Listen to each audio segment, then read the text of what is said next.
This is our story. A story of how a family passion for sugar became the Ragus of today. The story begins with two brothers, John and Charles Eastick. Excited by the rise of sugar, they begin a sugar analysis and consulting practice in the heart of London. Impressed by their groundbreaking work, Abraham Lyle invites the brothers to set up a lab at his Plaster Wharf refinery. Tough times mean that 2 years later, problems with cargo bring sugar production to a near halt. But Charles sees opportunity. He begins to experiment with the sugar running off refining process, and golden syrup is born.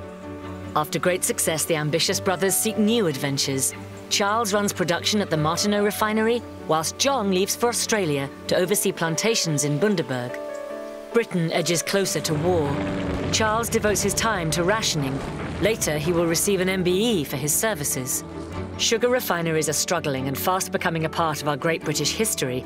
Yet the Easticks' 11 sugar refining patents, along with their hard work, allows their refinery to thrive.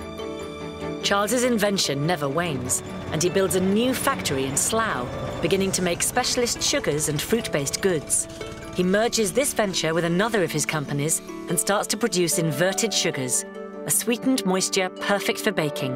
This will become the Ragus we are today. Sugar continues to run in the family as Charles's two sons join him, Douglas at Ragus and Frederick as MD at Martineau, where Charles still remains involved. A Second World War is brewing and shortages are rife. Fruit, now the cornerstone of Charles's refinery, is no longer available. Yet invention is sparked again. A honey alternative made from a crystallized golden syrup supplies the nation. Douglas serves his country in the Second World War. His role, in charge of air balloons over Felixstowe docks, where the sugar was making its way in. As demand for sugar soars, Charles's youngest grandsons, Ronald and Barrington, take over Ragus. And with their grandfather's same inventive spirit, they introduce crystallized candid feed for apiaries and crystallized animal feed for farms. Bernard and Frederick Eastick sell their shares in Martineau, and Manbray and Garton take over. Ragus begins to sell refined white sugar alongside its syrup, and as a result of its success, the factory workforce doubles its size. Thriving, Ragus is now the last independent refinery, and we celebrate family ownership with our Golden Jubilee. As Ron and Barry take retirement, the family tradition is continued, with the great-grandsons of Charles Eastick, Peter, James and Benjamin, continuing their great-grandfather's hard work.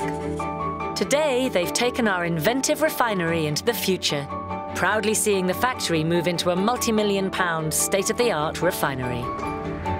That's our story, and one that will continue with the same passion and dedication. Sugar. It's in our name. Ragus.